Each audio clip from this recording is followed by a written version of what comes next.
الحمد للہ وکفا والصلاة والسلام علی عباده الذین اصطفى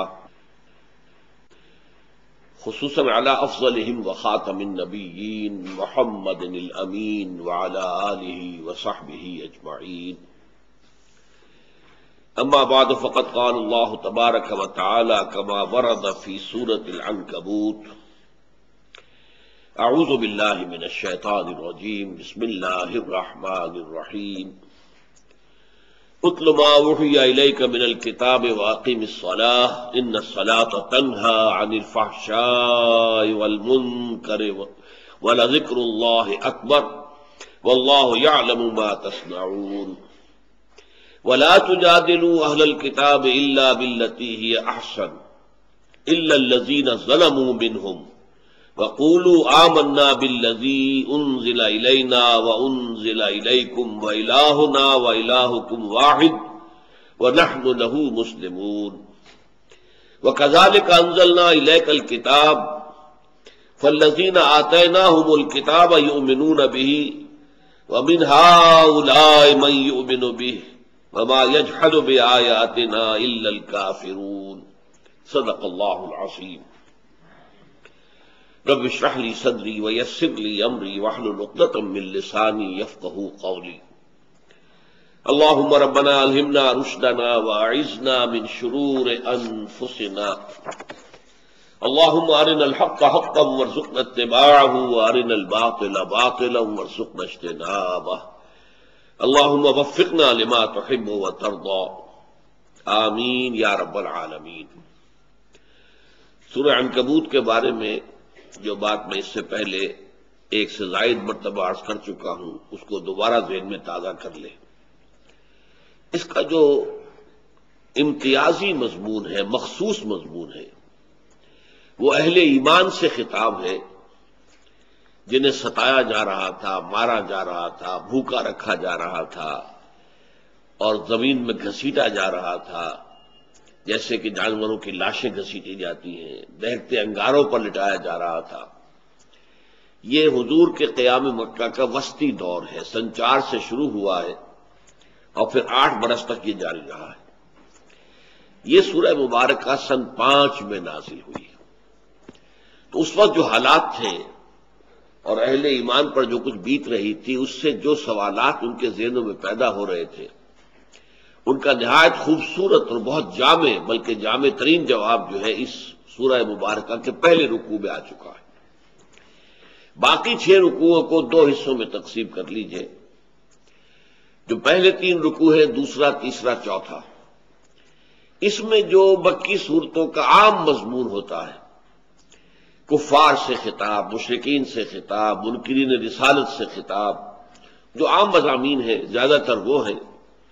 البتہ 1-2 مقامات جن کا ہم مطالعہ کر چکے ہیں ان کا ایک گہرا تعلق بنتا ہے اس کشاکش حق و باطل جو ہو رہی تھی وہاں پر اس سے. بقیہ جو 3 رکوع ہیں جن میں سے کہ جو پہلا ہے 5واں، اس کا ہم آغاز کر چکے تھے پچھلی نشست میں، آج اسی پہ آگے بڑھنا ہے. ان 3 رکوعوں میں ایک تو اہل ایمان سے خطاب ہے ان ہدایات کے ضمن میں کہ ان حالات میں، ان مشکل وقتوں میں تمہیں کیا کرنا چاہیے، تمہارے لیے استقامت کی بنیاد کیا ہے، کہاں سے قوت ملے گی. لیکن ساتھ ہی وہ جو مشرکین اور کفار کے ساتھ گفتگو وہ بھی جاری ہے. لہذا یہاں بھی سمجھیے کہ 2 لڑیاں ہیں کہ جو آپس میں جن کو بٹ دیا گیا ہے. اور یہ تشبیہ میں سورہ بقرہ کی جو نصف ثانی کی جو ترتیب ہے اس کے ضمن میں بہت مرتبہ عرض کر چکا ہوں کہ وہاں 4 لڑیاں تھیں جن کو آپس میں بٹ دیا گیا، لال، ہری، پیلی، نیلی، پھر لال، ہری، پیلی، نیلی. اس طریقے سے ظاہر بات ہے کہ جب آپ 4 لڑیوں کو بٹ دیں گے تو کوئی رنگ بھی آپ کو مسلسل نظر نہیں آئے گا بلکہ کٹے پھٹے نظر آئیں گے. لال، پیلی، نیلی، ہری، پھر لال، پیلی، نیلی، ہری، یوں ہوگا. تو یہاں پر 2 مضمونوں کی لڑیاں ہیں. ایک کفار مکہ سے خطاب ہے اور ان کے جو بھی ہیلے تھے، بہانے تھے، جو حضور کی دعوت کو رد کرنے کے لیے وہ پیش کر رہے تھے، اس پہ ان کے ساتھ مکالمہ کہہ لیں، مناظرہ کہہ لیں، انہیں جواب دیے گئے۔ اور ایک لڑی جو ہے، جو ہمارے اس وقت کے جو مرحلہ ہے مطالعہ قرآن حکیم کے منتخب نصاب کا، اس میں جو مضمون اس وقت زیر بحث ہے، اس کے لحاظ سے اصل جو موضوع ہے وہ ہے کہ مشکلات میں، آزمائشوں میں جب اہل ایمان گرفتار ہو جائیں تو انہیں کیا کرنا چاہیے۔ اس ضمن کی پہلی آیت ہم پچھلی مرتبہ پڑھ چکے ہیں کہ سب سے بڑا ذریعہ جو ہے استقامت کا، ہمت کا اور کھڑے رہنے کا اور صبر اور مصابرت کا، وہ اللہ کا ذکر ہے، اس لیے کہ اس ذکر سے ایمان تازہ ہوتا ہے۔ اور ظاہر بات ہے کہ جتنا ایمان گہرا ہوگا اور مضبوط ہوگا اتنی ہی استقامت آئے گی، اتنی ہی سختی جھیلنے کو انسان تیار ہوگا، اتنی ہی قربانی دینے کے لیے آمادگی ہوگی۔ جتنا ایمان آخرت پر پختہ ہوگا اتنا ہی انسان اپنی اس زندگی کو قربان کرنے اور نچھاور کرنے کے لیے آمادہ ہوگا۔ کہ فرق کیا پڑتا ہے، ایک پردہ ہی تو ہے نا اس دنیا اور اس دنیا میں۔ خاص طور پر جو شہداء ہیں ان کے لیے تو وہ عالم برزخ کے اندر بھی انتظار کا مرحلہ نہیں ہے، تو سیدھے جنت میں جاتے ہیں۔ اس اعتبار سے اگر ایمان پختہ ہو اللہ کی ذات پر اور آخرت پر، بعث بعد الموت پر، جنت اور دوزخ پر، تو انسان کھڑے رہے گا مشکل ترین حالات کے اندر بھی۔ لہذا فرمایا اتل ما اوحی الیک من الکتاب، میں عرض کر چکا ہوں کہ الذکر جو ہے وہ کتاب ہے، قرآن ہے، تلاوت کیا کرو اس کی کہ جو تم پر وحی کی گئی ہے کتاب میں سے۔ خطاب بظاہر حضور سے ہے لیکن اصل میں آپ کی وساطت سے مسلمانوں سے ہے۔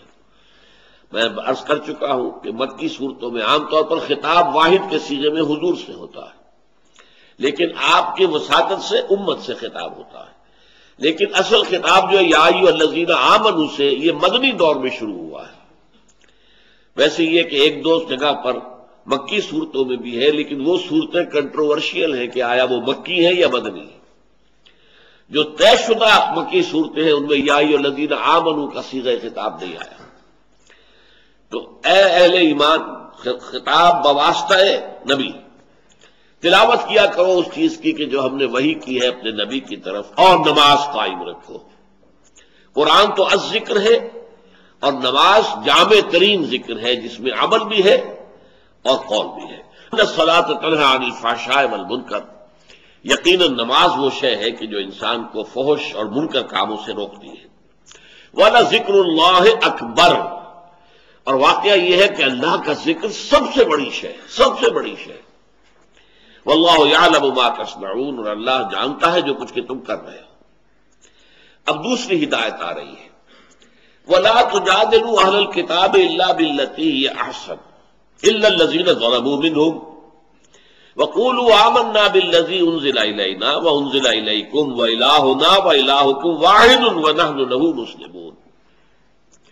اور مت جھگڑو، مت مجادلہ کرو، مت بحث اور مباحثہ کرو اہل الکتاب سے، یہودیوں اور نصرانیوں سے، الا باللتی احسن، مگر اس طریقے پر جو بہت خوبصورت ہو، بہت عمدہ ہو، مہذب انداز میں، شائستہ انداز میں، مخاطب کی عزت نفس کا لحاظ رکھتے ہوئے، اس کی جو سینسبلٹیز ہیں ان کی رعایت دیتے ہوئے وہ طور اختیار کیا جائے کہ جس سے وہ آفینڈ نہ ہو۔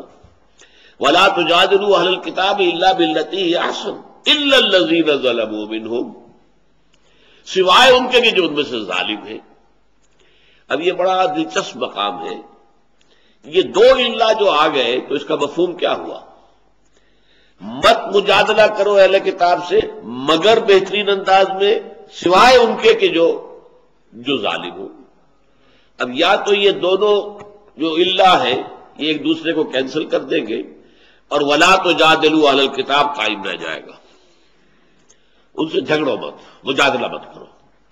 اور یا یہ ہے نتیجہ اس کے برعکس نکلے گا کہ جو زیادتی پر اتر آئے، جو کسی بھی صحیح بات کو ماننے پر تیار نہ ہو، محسوس ہو جائے کہ وہ تو گویا کہ ادھار کھائے بیٹھا ہے کہ میں نے ماننا نہیں ہے، آثار بتا رہے ہیں کہ اس کا دل تسلیم کر رہا ہے لیکن اس کی زبان ماننے کو تیار نہیں ہے، تو ایسے شخص کے ساتھ کچھ جھگڑا بھی جا سکتا ہے، کوئی تلخ بات بھی کہی جا سکتی ہے، سختی بھی اختیار کی جا سکتی ہے۔ یہ ہمیشہ ہر حال میں ممنوع نہیں ہے، جو ان میں سے ظالم ہیں ان کے ساتھ سختی بھی اختیار کی جا سکتی ہے۔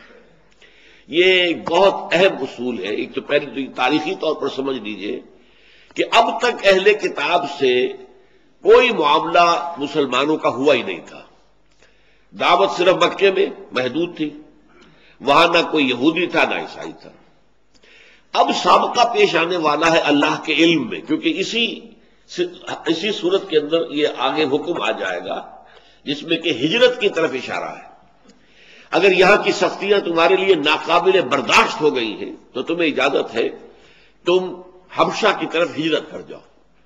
اور وہ ایک عیسائی مملکت تھی، نجاشی عیسائی تھے اور وہ وہاں کے حاکم تھے، لیکن عادل اور بہت ہی معقول انسان اور اپنے اصل مذہب کو جاننے والے. اس وقت تک اصل میں عیسائیوں میں کافی بڑی تعداد ایسے لوگوں کی موجود تھی جو حضرت عیسیٰ کی اصل تعلیمات سے واقف تھے.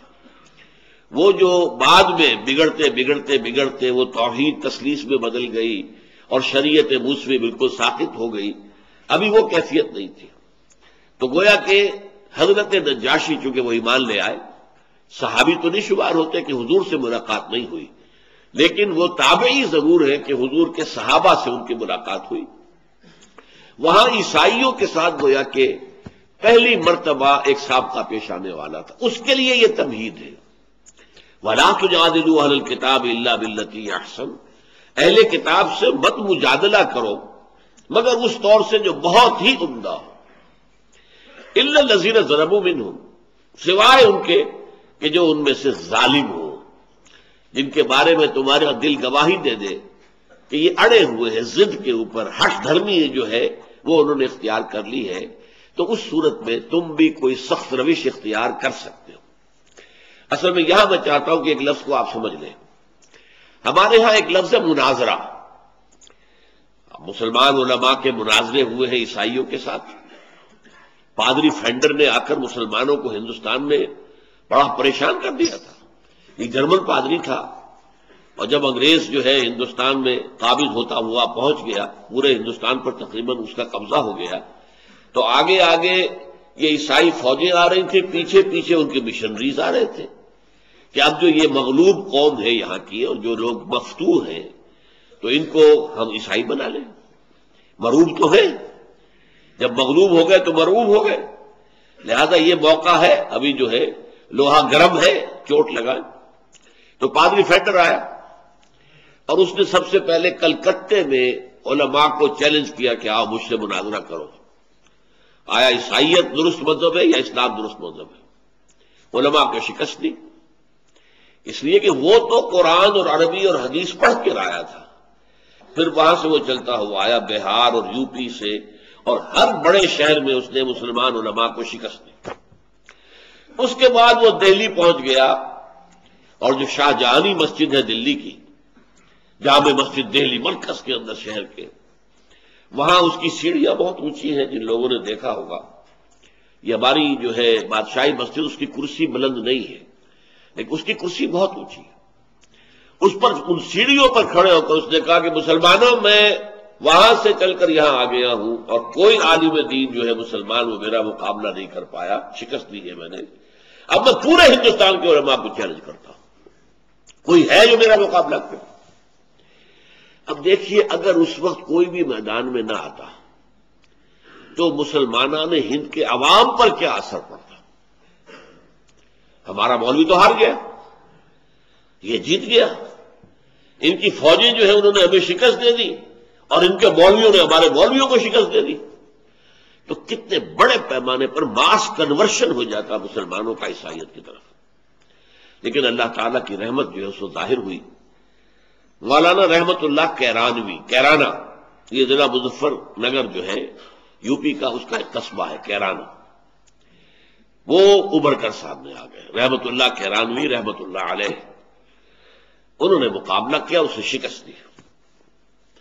اس لیے کہ ان کے چند معتقد انگلینڈ میں بیٹھے ہوئے تھے، اور انہوں نے وہاں سے بائبل کے اس مطالعے کے حوالے سے انہیں بہت مواد فراہم کیا. اور اس طریقے سے وہ جب بائبل کے حوالے دے کر گفتگو کی تو پادری فینڈر بھاگ گئے. لیکن یہاں میں نے اصل میں بتایا آپ کو مناظرے کی اہمیت کیا ہے، کہ اگر وہاں شکست کھا گیا ہوتا، کوئی مسلمان عالم نہ ابھرتا، تو ماس کنورشن ہو سکتی تھی مسلمانوں نے ہند کی کرسچینٹی کی طرف۔ اچھا، یہ مناظرہ جسے ہم کہتے ہیں، یہ مجادلہ سے کہاں مختلف ہے؟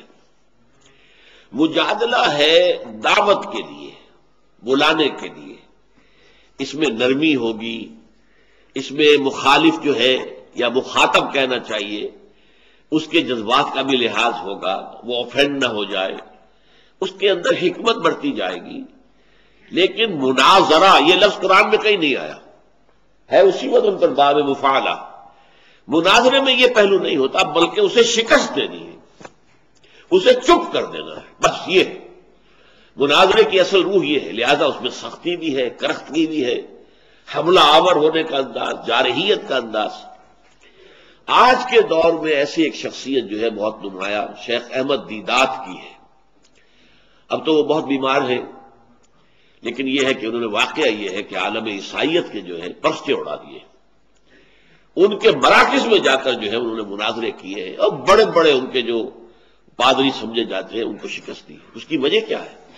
پوری بائبل ہسٹری جو ہے ان کی انگلیوں پر ہے، ٹپس آف دی فنگرز کے اوپر ہے، کہ بائبل کیسے کیسے بدلی ہے، کیسے ترمیمیں کی گئی ہیں، کیسے اس کو بدلا گیا ہے مختلف اوقات کے اندر۔ فلاں بائبل دیکھو، اس کا یہ صفحہ دیکھو، اس کے بعد یہ ہو گیا، اس کے بعد تو یہ تو ورڈ آف گاڈ ہے ہی نہیں، ثابت کرتے ان کے کتاب کے بھی چھپے ہوئے ہیں، اس Bible the word of God?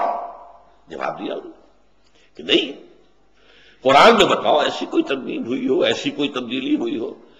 تو یہ ان کا مناظرے کا انداز تھا، اور اس میں پھر جارحیت کا انداز ہے۔ ظاہر بات ہے کہ مناظرے میں آپ کو بتا چکا ہوں، مجادلے کی روح مختلف ہے۔ مجادلے میں آپ اپنے مخالف کو یا مخاطب کو اپنی طرف مائل کرنا چاہتے ہیں، لانا چاہتے ہیں، اس کی کچھ دلجوئی بھی کریں گے، اس کو آگے بڑھائیں گے، تو نرمی بھی کریں گے، آپ اس کے اوپر یہ بھی ظاہر کریں گے کہ تمہاری باتیں مجھے تسلیم ہے، میں مانتا ہوں، یہ شے تو میرے اور تمہارے درمیان مشترک ہے، لیٹ اس گو اہیڈ۔ یہ ہے مجادلے کا انداز۔ اور مناظرے کا انداز میں نے آپ کو بتا دیا کہ انگریزوں کی ہندوستان میں آمد کے بعد سب سے بڑے مناظر جو تھے مولانا رحمت اللہ کیرانوی، یہ مکے میں مدفون ہیں، اس لیے کہ یہاں سے جب پادری فینڈر بھاگ گیا تھا تو پھر اس نے جا کر ترکی میں اڈا جمایا، وہاں بھی علماء کو شکستیں دی۔ تو مولانا رحمت اللہ کیرانوی گئے ہوئے تھے حج کے لیے، وہاں اس وقت تک خلافت کا نظام قائم تھا، وہ دارالخلافہ تھا ترکی، استنبول۔ تو وہاں کے معلوم ہوا خلیفہ کو یہ پادری جس نے ہمارا ناک میں دم کر دیا ہے، اس کو ہندوستان کے ایک مولوی نے شکست دی تھی، اور وہ مولوی حج کے لیے آیا ہوا ہے، لہذا پیغام ملا انہیں کہ آپ آئیے یہاں اور خدا کے لیے ہماری جان چھڑائیے اس پادری سے۔ چنانچہ جب وہ روانہ ہوئے ہیں اور اسے اطلاع ہو گئی کہ مولوی رحمت اللہ آ رہا، وہاں سے بھی بھاگ گیا، پھر انہوں نے حج کے بعد جو ہے وہی مکے میں سکونت اختیار کر دی۔ خلافت ترکی کا زمانہ تھا، ظاہر بات ہے جب ترکی اتنا دارالخلافہ جو ہے وہ اتنا ان کا ممنون ہوا تو انہیں کون سی چیز روک سکتی تھی؟ ان کے لیے تو حکومت کی بھی پھر سرپرستی تھی۔ مدرسہ سولتیہ جو مشہور ہے مکے کا، وہ انہی کا قائم کردہ ہے۔ ویسے اس کے لیے پیسے فراہم کیے تھے ایک متمول خاتون تھی بنگال کی، سولت بیگم، سولت آرا بیگم، یہ کچھ ایسا نام ان کا تھا۔ تو نام تو رکھا گیا اس کا مدرسہ سولتیہ، جس نے پیسے کنٹریبیوٹ کیے تھے، لیکن اصل میں اس کی سنگ بنیاد رکھنے والے اور وہاں پر ایک تعلیم کا نظام قائم کرنے والے مولوی رحمت اللہ کیرانوی تھے۔ اور وہ دفن بھی ہے، جنت البقیع میں نہیں دفن ہے، بلکہ مدرسہ سولتیہ ہی کے ایک حجرے کے اندر ان کی قبر ہے۔ میں گیا ہوں اور میں نے زیارت بھی کی ہے۔ بہرحال یہ اصل میں موضوع ہو گیا تھا کس بات کا کہ مجادلہ اور مناظرہ میں فرق کیا ہے، اور آج کے دور کا مناظر عیسائیوں کے خلاف وہ شیخ احمد دیدات ہیں، انہیں کوئی شکست نہیں دے سکا۔ جمی سواگرٹ جو بہت بڑا امریکہ کا بہت بڑا سمجھا جاتا تھا کہ یہ بہت بڑا پادری ہے، اس کے ساتھ ان کا مناظرہ ہوا اور اس سے شکست دی ہے، اور اسے بالآخر یہ گالی دینی پڑی کہ مولوی رحمت اللہ تو کی مثال تو وہ ہے جو قرآن مجید میں ہے کہ ایک گدھے کے اوپر کتابیں لدی ہوئی، اس کے اوپر تو پوری بائبلیں لدی ہوئی ہے، ساری کی ساری بائبلیں جو ہے وہ اسے یاد ہے۔ اب میں کیسے اس سے جھگڑوں؟ تاریخی حقائق ہے، فلاں بائبل نکالو، فلاں بائبل میں تو یہ لفظ یوں تھا، یہاں یہ کر دیا گیا، تبدیلی ہو گئی۔ اب اس وقت جو بائبل دنیا میں ہے وہ کنگ جیمز ورشن ہے، جیمز کے زمانے میں اس کا جو ایک آفیشل ورشن بنایا گیا تبدیلیوں کے بعد، اور اب پھر تبدیلی ہو رہی ہے۔ اس لیے کہ اللہ کے لیے کیونکہ لفظ ہی آتا ہے، اور آج دنیا میں فیمنزم کی تحریک جو ہے اسے گوارا کرنے کو تیار نہیں ہے۔ کیا خدا میل ہے؟ اگر خدا میل ہے تو ہم فیمیل تو گھٹیا ہو گئے۔ لہذا پوری بائبل میں سے اب ہی کا لفظ نکال کر پرسن، دی پرسن سیڈ، ہی نہیں بلکہ وہ شی بھی ہو سکتا۔ یہ تو ہی اور شی کے چکر میں اب نئی بائبل تیار ہو رہی۔ تو بائبل میں تو نہ معلوم کتنی تبدیلیاں ہوئی ہیں اور کتنی اس کے اندر تحریفیں ہوئی ہیں، اس حوالے سے انہوں نے شکستیں دی ہیں۔ اور اب ایک اور شخص جو ہے ہمارے خاص طور پر سب کانٹیننٹ کے ہورائزن پر نمودار ہوا ہے، ڈاکٹر ذاکر نائک۔ جو لوگ ٹیلی ویژن دیکھنے والے ہیں وہ ان سے واقف ہیں۔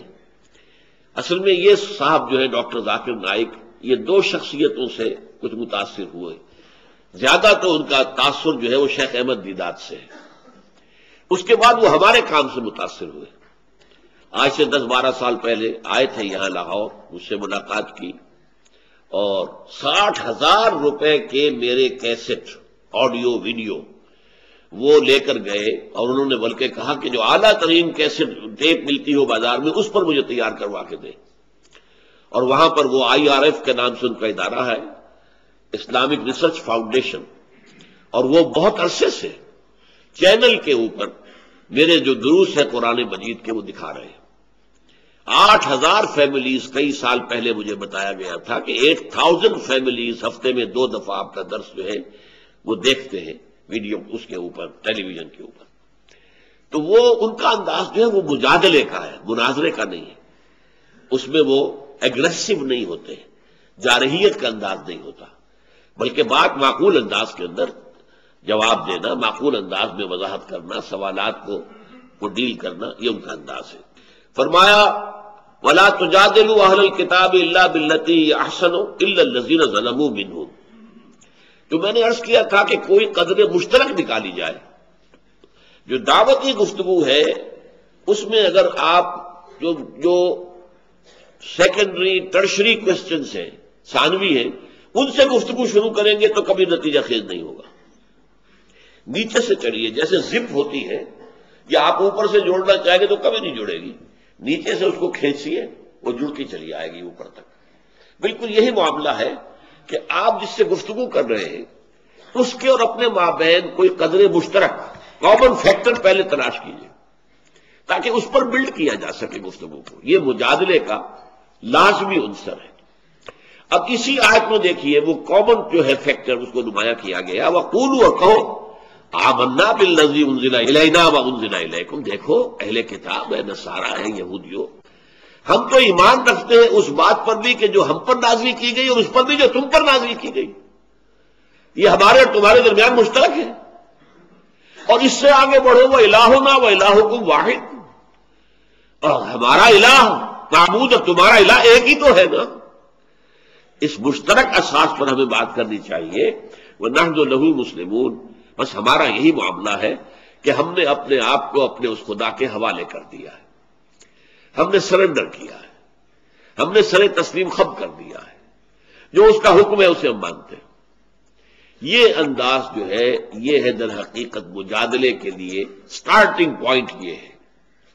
چنانچہ اسی کو پھر ہم دیکھتے ہیں مدنی دور میں آ کر، جبکہ یہودیوں کے ساتھ جو ہے کشاکش شروع ہوئی ہے، تو جہاں یہودیوں کے ساتھ مناظرہ بھی ہوا، قرآن میں لفظ مناظرہ کہیں نہیں آیا، لیکن تفصیلی چارج شیٹ جو ہے ان کے اوپر لگائی گئی ہے، تم نے یہ کیا، تم نے یہ کیا، تم نے یہ کیا، تم نے یہ کیا، تم نے اللہ کے ساتھ فلاں عہد توڑا، فلاں عہد توڑا، فلاں عہد توڑا، وغیرہ وغیرہ۔ 6 رکوع سے لے کر اور 14ویں رکوع کے آخر تک 9 رکوع جو ہے وہ ایک مفصل فرد جرم ہے جو عائد کی گئی، لیکن دعوتی انداز بھی ہے۔ قُلْ تَعَالَوْا إِلَىٰ كَلِمَةٍ سَوَاءٍ بَيْنَنَا وَبَيْنَكُمْ، اے نبی ان سے کہیے آ جاؤ ہم جمع ہو جائیں اس بات پر کہ جو ہمارے اور تمہارے درمیان مشترک ہے، برابر ہے۔ اللہ نعبد الا اللہ، پہلی بات یہ ہم اللہ کے سوا کسی کی بندگی نہ کریں۔ یہ بات بڑی پختہ ہے یہودیوں کے اور مسلمانوں کے مابین، بہت پختہ ہے، بہت پختہ ہے۔ یہودی جو ہے وہ بھی ہر طرح کی بت پرستی اور ہر طرح کے شرک کے شدید مخالف، اس میں کوئی شک نہیں۔ چنانچہ عیسائیت کو وہ کہتے ہیں آئیڈولیٹری، یہ تو بت پرست ہیں، حضرت عیسیٰ کی تصویریں، حضرت مریم کے جو ہیں وہ مجسمے انہوں نے لگائے ہوئے، تو یہ کہاں وہ موحد ہے؟ لیکن کلیم جو ہے وہ عیسائی بھی کرتے ہیں کہ ہم موحد ہیں، ہم ایک خدا کو مانتے ہیں۔ یہ تو اس خدا کے تین جہتیں ہیں، تین ایسپیکٹس ہیں، وہ ہے ایک، تین میں ایک، ایک میں تین۔ یہ ان کا جو ہے گورکھ دھندا ہے عقائد کا۔ لیکن قرآن جو ہے اس وقت کیونکہ بحث اور مناظرہ نہیں کر رہا، لہذا ان کی اس بات کو نظر انداز کر کے کہہ رہا ہے، قل یا اہل الکتاب، اے کتاب والو، تعالوا الی کلمۃ سواء بیننا وبینکم الا نعبد الا اللہ ولا نشرک بہ شیئا۔ وہ باتیں مشترک کیا ہیں؟ ہم اللہ کے سوا کسی کی بندگی نہ کریں، پرستش نہ کریں، اور اس کے ساتھ کسی کو شریک نہ ٹھہرائیں۔ ولا یتخذ بعضنا بعضا اربابا من دون اللہ، اور ہم میں سے کوئی ایک دوسرے کو اللہ کے ساتھ جو ہے رب نہ بنا دے۔ یہ رب بنا لینا در حقیقت کس معنی میں تھا؟ جو عیسائیوں کا معاملہ تھا کہ شریعت موسوی کو جب انہوں نے ساقط کر دیا تو جو خلا پیدا ہوا وہ خلا پر کیا پوپ نے۔ پوپ جو ہے آرڈیننس نافذ کرے گا، بتائے گا یہ شے حلال ہے، یہ حرام ہے۔ حالانکہ تحلیل و تحریم، کسی شے کو حلال قرار دینا اور کسی شے کو حرام قرار دینا، یہ خالص پریروگیٹو ہے اللہ کا، یہ اختیار خصوصی اللہ کا، یا اللہ کا رسول پھر بتائے گا، کوئی اضافہ کر سکتا ہے۔ اللہ نے جو لسٹ دی ہو حرام چیزوں کی، ان میں رسول جو ہے بعض اضافے کر سکتے ہیں، جیسے کہ جو محرمات ہیں وہ رشتے کے جن میں کسی صورت بھی دو نکاح نہیں ہو سکتا، وہ محرم کہلاتے ہیں، اور جو جن عورتوں سے کسی صورت میں شادی نہیں ہو سکتی وہ محرمات کہلاتی ہیں۔ تو اس میں آیا ہے کہ ایک وقت میں دو بہنوں کو ایک نکاح میں نہیں رکھ سکتے۔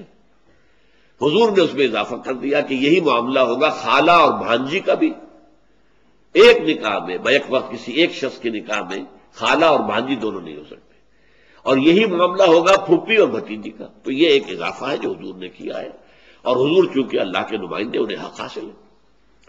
لیکن یہ کہ پوپ کو یہ اختیار دے دینا، گویا کہ اسے رب مان لیا گیا، اسے خدائی میں شریک کر دیا گیا۔ تو تین باتوں کا وہاں پہ ذکر کیا گیا، قل تعالوا الی کلمۃ سواء بیننا وبینکم الا نعبد الا اللہ ولا نشرک بہ شیئا ولا یتخذ بعضنا بعضا اربابا من دون اللہ۔ آؤ جمع ہو جائے اس پر۔ اسی طرح سے سورہ بقرہ میں جو آیا ہے، قولوا آمنا باللہ وما انزل الینا وما انزل الیکم وما انزل الی ابراہیم واسماعیل واسحاق ویعقوب والاسباط وما اوتی موسیٰ وعیسیٰ وما اوتی النبیون من ربہم لا نفرق بین احد منہم ونحن لہ مسلمون۔ اے مسلمانوں کہہ دو ان سے، یہودیوں سے اور عیسائیوں سے، ہم ایمان رکھتے ہیں اس پر بھی جو ہم پر نازل کیا گیا، اس پر بھی جو ابراہیم پر نازل کیا گیا، اسماعیل پر نازل کیا گیا، اسحاق پر نازل کیا گیا، یعقوب پر نازل کیا گیا، یعقوب کی نسل میں جو لوگ اٹھے ان پر نازل کیا گیا، جو دیا گیا حضرت موسیٰ کو، جو کچھ دیا گیا ہم سب کو مانتے ہیں۔ تو نبیوں میں سے کوئی تفریق کرتے ہی نہیں کہ ایک کو مانے دوسرے کو نہ مانے۔ وَنَحْنُ لَهُ مُسْلِمُونَ، نبیوں کو سب کو مانتے ہیں اور اللہ کے سامنے سر تسلیم خم کیے ہوئے ہیں۔ تو یہ انداز جو ہے یہ مجادلے کا ہے، یہ بلانے کا ہے، قدر مشترک تلاش کر کے وَلَا تُجَادِلُوا أَهْلَ الْكِتَابِ إِلَّا بِالَّتِي هِيَ أَحْسَنُ إِلَّا الَّذِينَ ظَلَمُوا مِنْهُمْ وَقُولُوا آمَنَّا بِالَّذِي أُنزِلَ إِلَيْنَا وَأُنزِلَ إِلَيْكُمْ وَإِلَٰهُنَا وَإِلَٰهُنَا وَاحِدٌ وَنَحْنُ لَهُ مُسْلِمُونَ۔ بارك الله لي ولكم في القرآن العظيم ونفعني وإياكم بالآيات والذكر الحكيم۔